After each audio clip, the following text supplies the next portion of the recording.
We always try to evolve, every week at the restaurant, try to be better from the week before. And that's what we've always done. We've never gone out with the intention of trying to be the best, just to better ourselves. This is the Deep in the Weeds podcast. I'm Anthony Huckstep.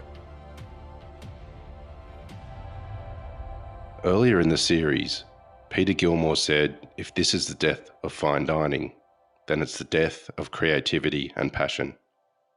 There are all levels of restaurants, but those at the pinnacle serve not only to push the boundaries of gastronomy, but of human talent and exceptional experiences.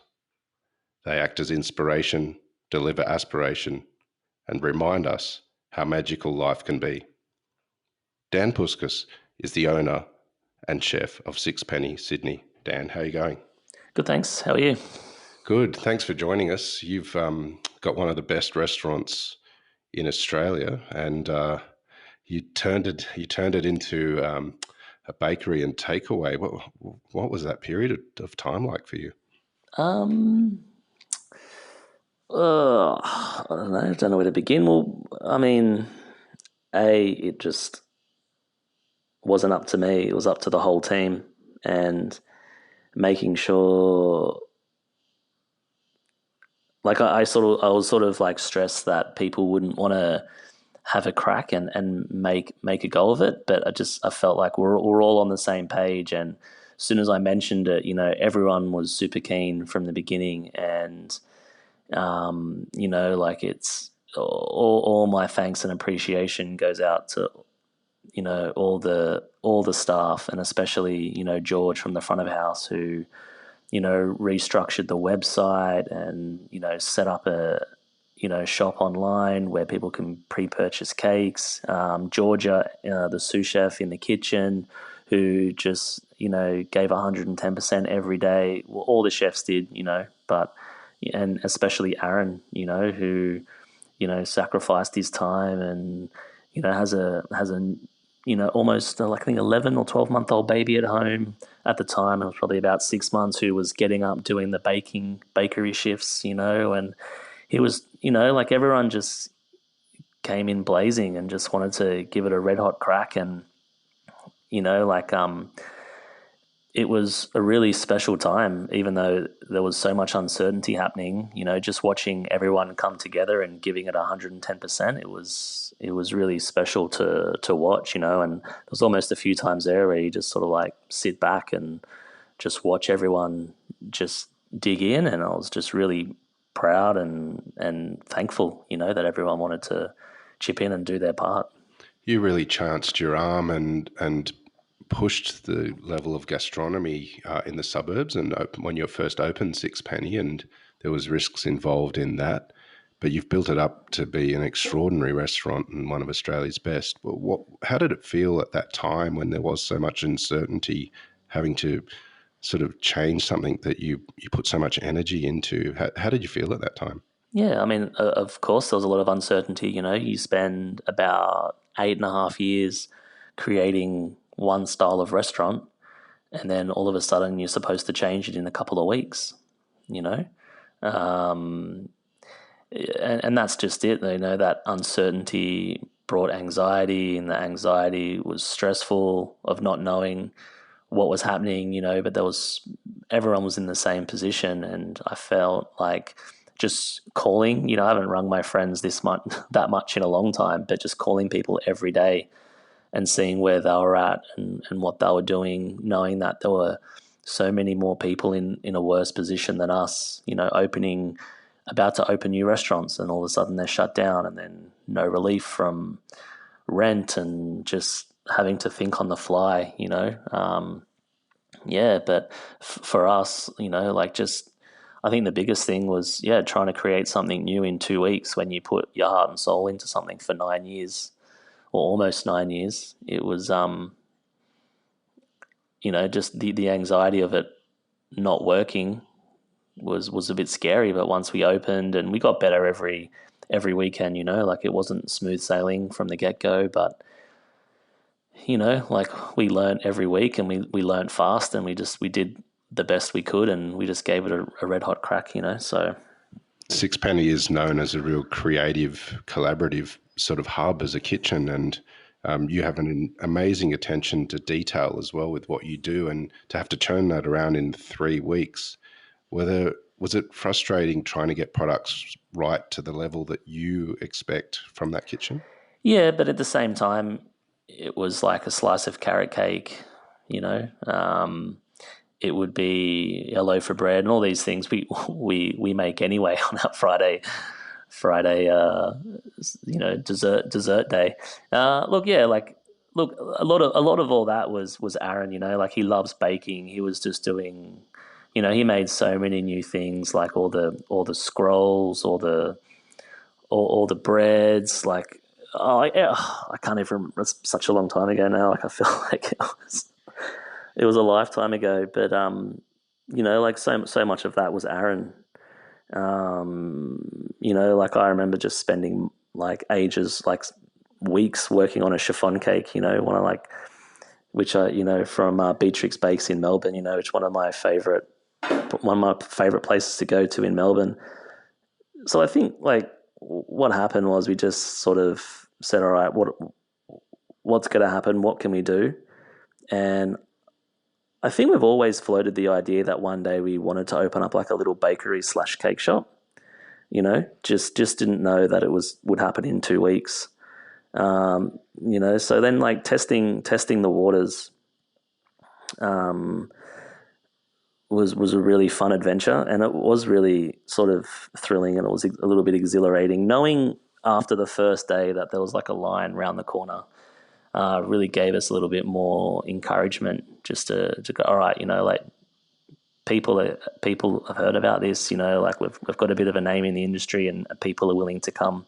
We just wanted to always, it's the same principle, you always want to offer, the guests an experience with, whether it's an expensive tasting menu or a slice of cake. We just wanted to make it the best carrot cake. We don't do anything super fancy, but I suppose there's a lot of technique in making things just delicious in itself. So like I don't think we nailed it straight away, but when things are right, and Aaron and Georgia and the whole team, like we had Sire on pastry making sort of Japanese cheesecakes, people working on chiffon cakes.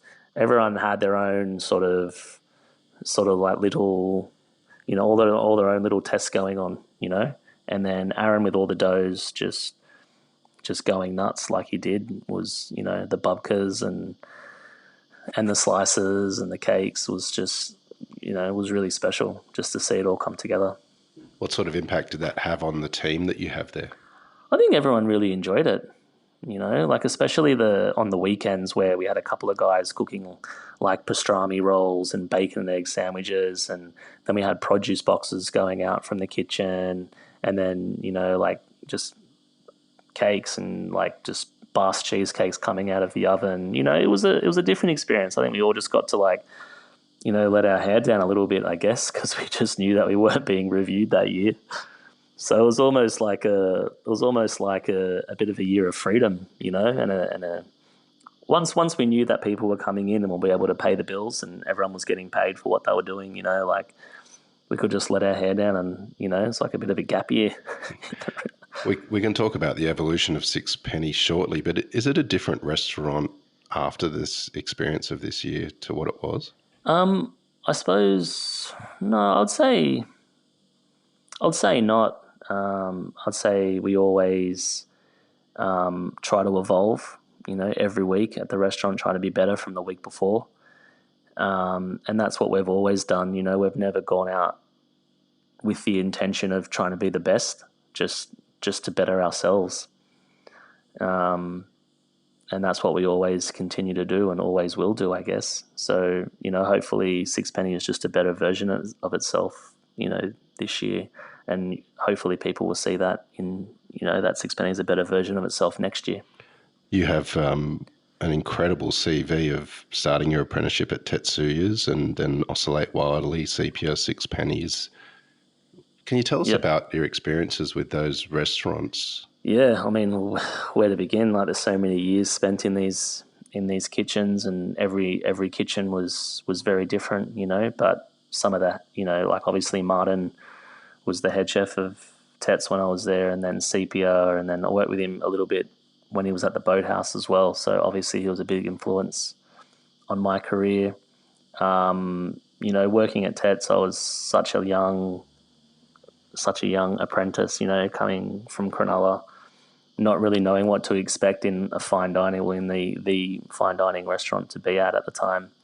That was an incredible experience. And, like, you don't often realize how special it was until years later, once you've already left and moved on, and then understand how special that time was. And you see, people that have left Sixpenny and how they've said the same thing. You speak to, I'm still close with a lot of people that have come and gone from Sixpenny. You speak to them and then they say the same thing, like you don't really realize how special a place is until you've left. So Tets was, like the first fine dining restaurant I worked at, and that was like insane to look back at the time, and what we did there. And I remember times where I didn't even really know at the time, but you'd finish service and you'd go and line up outside, and then all of a sudden for an age you just had dinner, and those were experiences that I didn't really understand at the time. I think, there was a time where, Charlie Trotter came in, and like I knew about him and I got him to sign my t-shirt. But again, like, they're experiences that you don't, that you don't come across every day.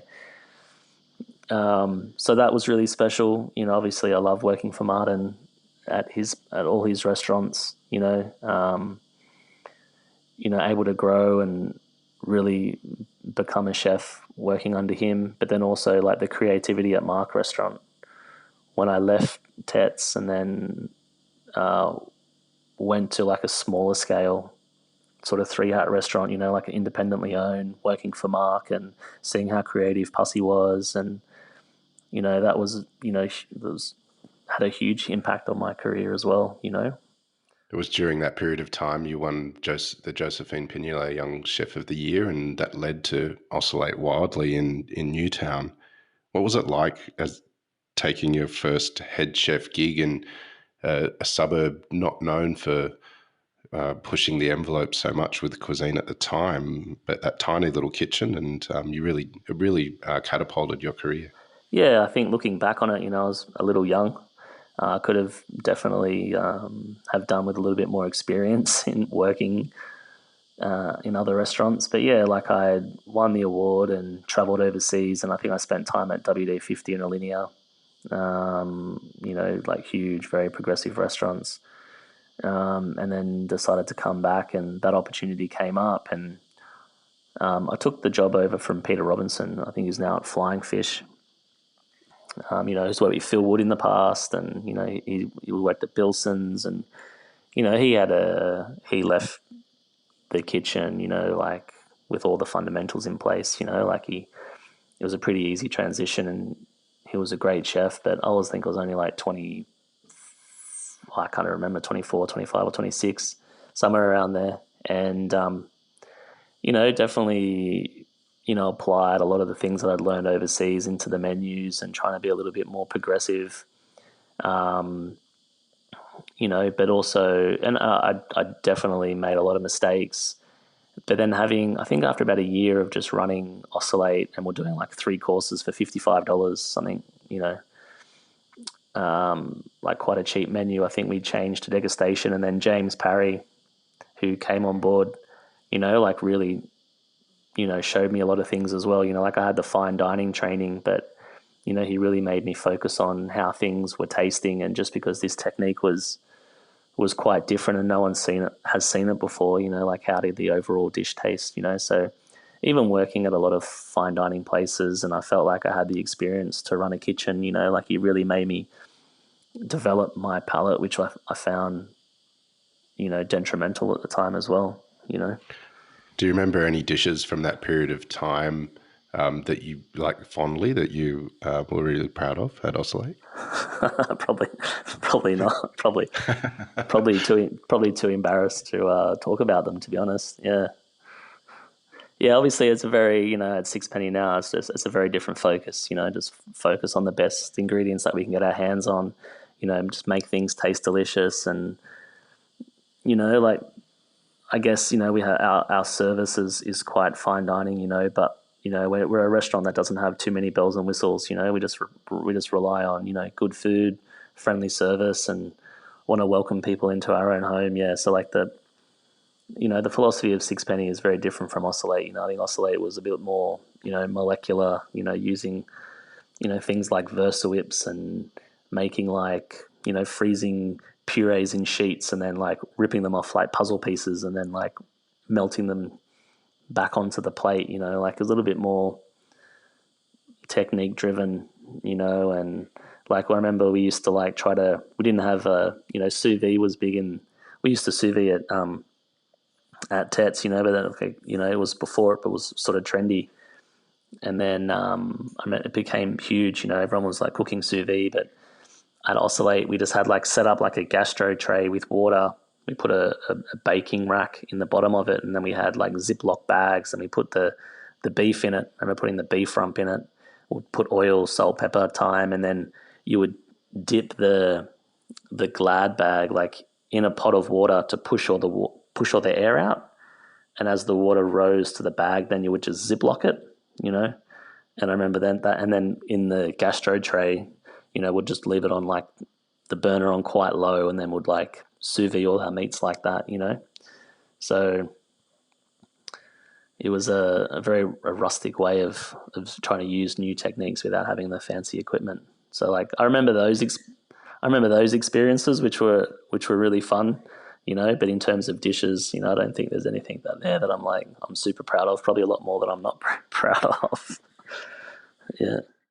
Well, Sixpenny, you sort of took a chance in Stanmore and a sort of little corner spot there, and it's become an incredible influence on our culinary landscape. Can you tell us how Sixpenny began? Yeah, well, it began with James and myself. And, we always liked that little corner spot in Stanmore, because we wanted to, at the time we had the garden in Barrel where that James was looking after. And, we wanted a place with a bit of a backyard. And it had that, and you don't really find too many places like in the city that would have that. So yeah, like it was a risk, but the rent was cheap, and we just sort of knew if we did a good job, then we'll be able to make people sort of travel out to Stanmore, which is not that far from the city. It's like 18 minutes on the train. It's easy to get to from the North Shore, and like it's a quaint little it's got a little country vibe to the street. And I suppose that was what was quite appealing, and we sort of just had that belief that we could make people come to Stanmore. Well, it's one of the most beautiful dining rooms to sit in for a long lunch as the sun sort of streams through those windows that you have there. How much has Sixpenny changed for you over the years? It's a restaurant that has evolved quite a lot over the years, but how does it feel to you compared to the early days? Yeah, like it just grows organically. Like I don't think we have like set goals of what we want to achieve or what we want the restaurant to be like. I suppose we just stay on top of, every year getting, every 6 months getting the tables redone and getting the floors done, painting. And I mean, the dining room has been pretty timeless. We haven't really done much to it, except that the private dining room, we had painted like a darker green color on the inside. It's not the same as the front room. The kitchens remain the same. The way the actual dining room itself looks is the same. I just suppose that we more focus on the style of service, adapting that, making it more efficient, making it, just as warm and welcoming, if not more. And the food, we just, like I said, we just try to make each menu better than the one previously, and if we change a dish, just to make sure that it's a tastier dish than the one before. So in that way, the restaurant keeps changing and evolving. But in terms of the way it looks, like I still think it's a bit of a timeless looking restaurant. Again, it's just a very warm, welcoming place. It's not like nothing's extravagant. yeah, like we don't really, have many bells and whistles. The view is just of the road outside, but it's not too busy, and it's just a quaint little quiet street. And I feel like you can just sort of come and really relax at Sixpenny, and like that's it. Like just settle in for a nice long lunch on a Sunday. When you walk through the restaurant to pop out the back to use the toilets, you get a glimpse of the kitchen. It's quite open and you can see the chefs doing what they do. Can you take us into that kitchen and the creative process, and perhaps a dish that you have on the menu at the moment, if you could take us through the elements of it and what happens in the kitchen there? Well, I suppose a simple breakdown of the kitchen. It was definitely designed on the style of a tasting menu. And there's the front pass. No heat lamps from the top. Just the bench is heated, so you can sort of work both sides of that bench. All the hot food comes from there. There's in front on that pass. There's someone who runs the hot section. Behind them is someone who does the meat section. Someone's always floating. There's like a garnish, like a garnish section, cold dishes, and then the pastry side who will do the first savoury course, and then obviously all the desserts as well. So the format of the kitchen is definitely set up for a tasting menu. At the moment we have about 4 snacks and 7 courses, I believe. And it always will always stick to that format, whether it's a few less snacks and an extra course or more snacks and 1 course less. It's based upon that. In terms of a dish at the moment, like the kangaroo, for example, like the kangaroo tartare, it's been on the menu for a while now. It's like a sort of cold larder course, which is just like the paru kangaroo, which is just minced just before service, and then mixed with sort of simple seasonings that you'd find in a tartare. And then there's caramelized cream, a little sweet potato like chip, which has just been seasoned with dry cheese and malt. But yeah, it's like a cold dish, which is just, yeah, it's like it's hard to talk about how we go about the format of a dish, when the whole menu is just structured around that kitchen, So it's like a bit here, there, and everywhere, but everyone sort of plays their part, Like you might be cooking the meat section, but you could be doing a hot snack, or you could be, on the hot garnish, but you plate and run a lot of the food, or you'd be on pastry and you're plating a savoury course and then running out all the savoury dishes and talking about them before you go and, plate up your own desserts. So like generally, if you're in charge of a section, you'd be cooking that course and then someone else would run it for you. And then if someone else is in charge of a course and you're not doing anything at the time, then you would then run their food out to the tables as well. Your cuisine is very produce focused. What's been exciting you recently in a produce sense? The Margra lamb that we've been getting, which has been really delicious. It's the fat in this, and a lot of people have been using it at the moment, but the fat in this lamb, it hasn't got that sort of real traditional lamby, a lot of people get taken back by that strong lamby fat flavor, but yeah, and to me it's just really delicious. And there's lots of this like micro marbling in the meat, where it's just like really gently marbled with fat through the meat, which is which I find really delicious. And so Aaron's done a dish with he makes like a macadamia mole. So he makes like a mole sauce, but uses sort of more, I wouldn't say all like native ingredients, but he'll use like macadamia nuts instead of anything else. And then, like the lamb in itself is just like simply roasted at a low temperature in the oven and then just finished in the pan, served with the mole, a little bit of saltbush, and then a sauce, and then we always just made from the lamb bones, but bit of malted barley as well, for a little bit of depth of flavour, and then we always just serve a few accompaniments to go with it.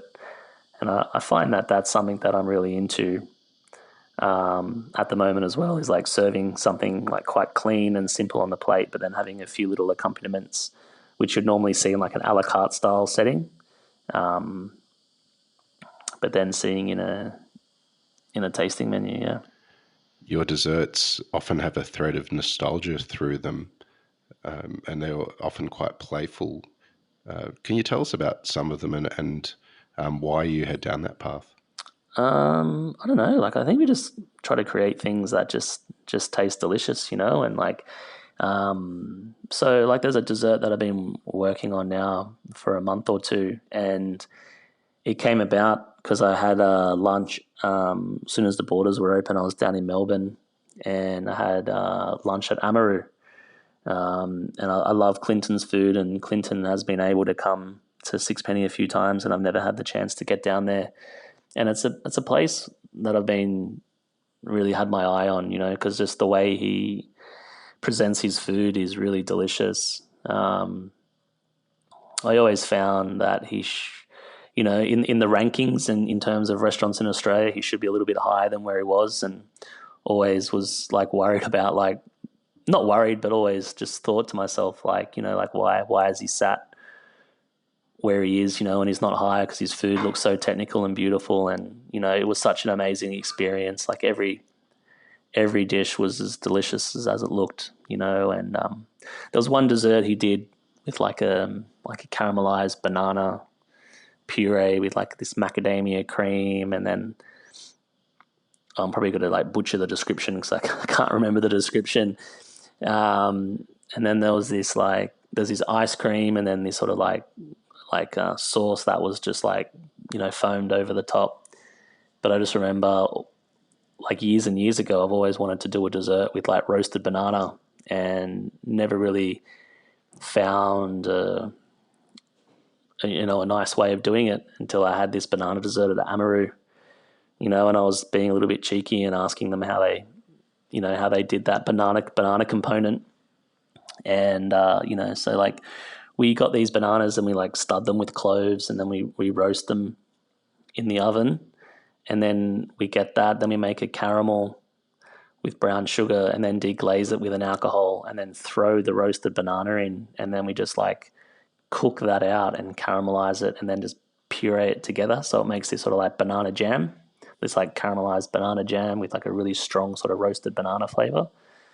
So at Sixpenny we did that, and then we have a little salted caramel, because salted caramel and banana is delicious. And then I made a walnut ice cream, so there's a walnut ice cream, and then we make this sort of sabayon from honey and beeswax. So you sort of get this like, the sweetness from the honey, but that nice sort of, depth of flavor from the wax, but without having that, waxy mouthfeel on your palate. Yeah, so it's just sort of it's like a caramelized banana jam, salted caramel, walnut ice cream, and and like a, what did I say? The honey, that like a oh, just like the honey sabayon, what's it called? The beeswax, yeah, like a beeswax, honey and beeswax sabayon, yeah. A little earlier, you mentioned that it's felt a bit like a year off from reviewing, and the less pressure because of that. What's it feel like being held in such high esteem and ranked so highly in restaurants? Are there big pressures involved in that? Oh, definitely. Like since having three hats, the restaurant has been full. Like, every service, every lunch, every dinner. We don't have to try to cram people in just to make sure we're like, paying bills at the end of the week. It's been really comfortable in that sense. But you are sort of scared of losing it, because the idea of having the three hats, I was very happy just being at the high end of the two hat level. Even if we lost a point that year, would still be two hats, and therefore I feel like people wouldn't, there's not that clear differentiation from 3 to 2 or 2 to 1. If we were 17 and a half or even 17 and you lose a point, you're still a two hat restaurant. And so people, oh yeah, okay, Sixpenny's still a 2-hat restaurant, like it's worth going to. But I feel going from 3 to 2, Sixpenny's no good anymore. We're not going to go to that 2-hat restaurant. We'll go to, a 3-hat because that's obviously better, you know. So there's that sort of fear in it, and I hate the lead up to the awards nights, because even the first year where, we didn't get called out in the 2-hat section, like I never have ever gone to an awards thinking that would be a 3-hat restaurant. I always thought we were a good 2-hat restaurant, and then not being called out, everyone was super excited because, there are people in the, like especially George, like he believes that we could be a 3-hat restaurant, and he definitely pushes for it on the service side of things. And he's like, oh, we didn't get called out in 2 hats. We're 3 hats. We're 3 hats. And the whole time I'm like, don't get too excited. Like, they could have made a mistake. Maybe they just didn't call our names out in the 2-hat restaurant, 2-hat category. They might not call us out in the 3-hat category, like it's just a mistake. So like, until they actually called our names out, I just honestly thought it was a mistake. So that was stressful, but amazing at the same time. So many people came up and congratulated us and said, so well deserved, and you definitely deserve to be there. And that was truly humbling and amazing. But even last year, when the last year's awards were on, I remember no one could come with me to the awards night, so I was pacing up and down the hotel room, just like not wanting to go to the awards night, thinking that we were going to lose it this year, and like it can be so like I sometimes I just don't understand it, and I'm going and I'm speaking to Dan Hunter and he's telling me to relax, you're fine, and I'm like, it's fine for you, like he's either like 18 and a half or 19 or something, he can lose a point and still be at that 3-hat level, and they're telling me not to worry, but like, I probably pissed them off, to be honest, because like I'm just like stressing out about it. But then getting called out again was just was incredible, and I feel like if we're there now, then our mindset is just to keep making sure that we just progress little by little every year. We make the menu a little bit more detailed, a little bit more delicious, and take it from there. But like the reason why you get disheartened sometimes is because you look at a place like Momofuku and Paul's cooking is ridiculous, and I definitely feel their restaurant is like 3 hats in my opinion. Like it's not that sort of traditional fine dining where things are plated and circles of this and squares of that, and everything's just like has been scaled. He might serve you like marrons, which have been like grilled over fire and then cut and then served with some sort of paste, and then this most delicious roti bread. But if any other chef tries to make that roti bread, like there's no way they can make it as delicious as that.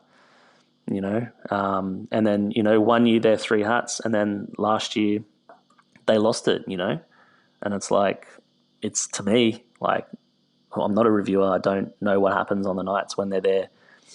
But as a customer of the restaurant and someone in the industry, it's like, oh, if it happens to them, and it can happen to us, but why did it happen to them? Because I believe that they should be up there in the 3-hat category. So yeah, like those are the stresses, but they're out of my control, I guess. Reviewing and awards will change given what's happened this year? I don't know. Like you tell me. You tell me. Is it going to change?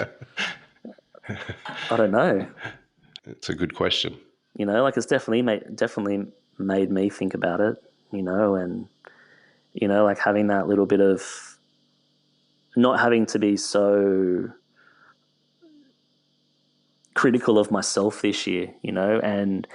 And Aaron, who had been with Sixpenny from the beginning and then left and went overseas and worked other places, and then came back. He came back, and we were going to open a restaurant for Aaron. And maybe that's still on the cards in the future, but, we're looking at, we're trying to find a site, and we're negotiating the terms of the lease. And, we had designers in there, like drawing up plans and doing all these things. And then, like through no fault of ours, actually, just the landlords sort of being a little bit, like trying to push every cent out of us, made that process longer than it than it needed to be. If they were actually more willing to come to the party initially, we probably would have signed a lease, but we didn't because of COVID, and it was probably lucky that we didn't.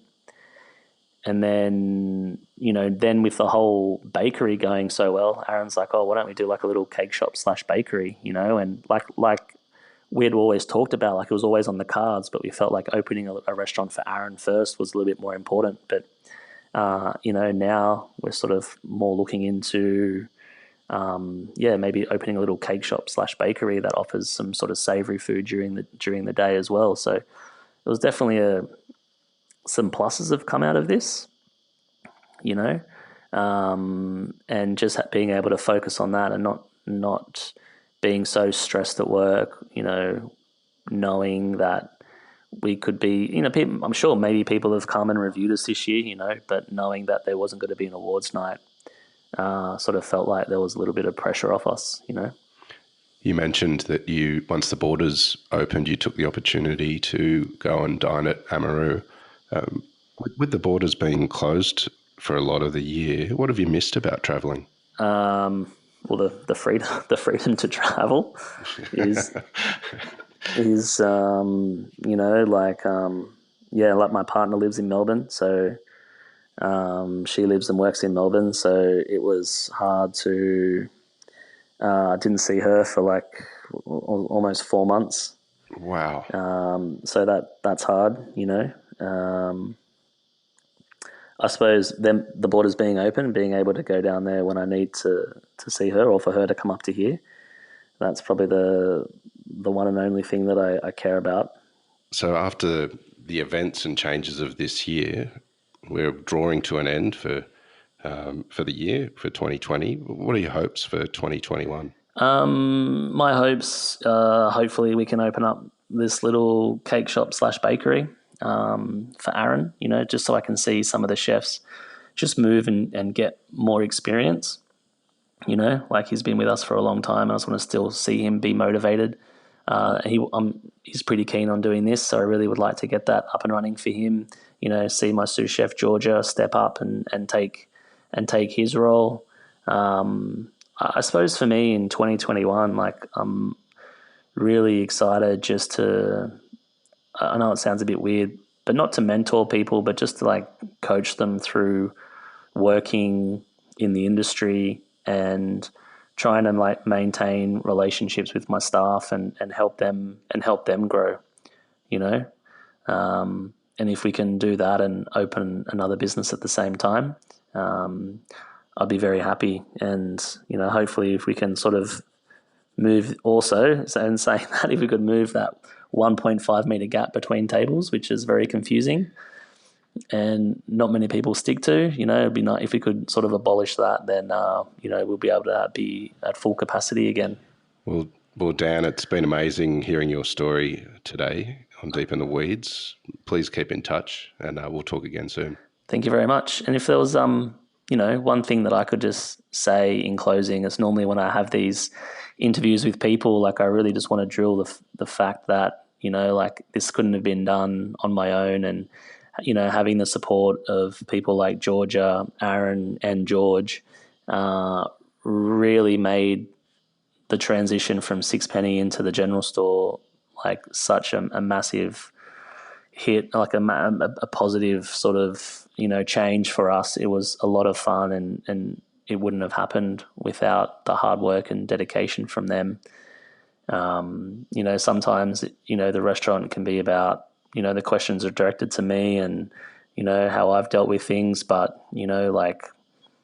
it's not just me, like I set it up originally, but, you've got those three people that I mentioned, Aaron, George and Georgia, the three main people that run the restaurant and continually to push, the boundaries of what we can do in that small space. So I just want a huge shout out to them, not just them, but the whole team, from, my kitchen hand who's been there since day one and who's probably leaving back to Thailand in 2021. So that's a huge loss for our restaurant, because he's been there. Like, he might go back to Thailand when he could every year for 6 weeks, but he's always there. I've never had to worry about that. So just a big shout out to the team, past and present, that have always been there pushing our restaurant forward. Like all my thanks and gratitude goes towards them. Amazing, Dan. Keep in touch, and we'll talk again soon. Thanks, Anthony. Appreciate it. This is the Deep in the Weeds podcast. I'm Anthony Huckstep. Stay tuned as we share the stories of Australia's hospo community, suppliers and producers in search of hope during this pandemic. Special thanks to executive producer Rob Locke for making this all happen. Follow us on Instagram at Deep in the Weeds Podcast, or email us at podcast@deepintheweeds.com.au. Stay safe and be well.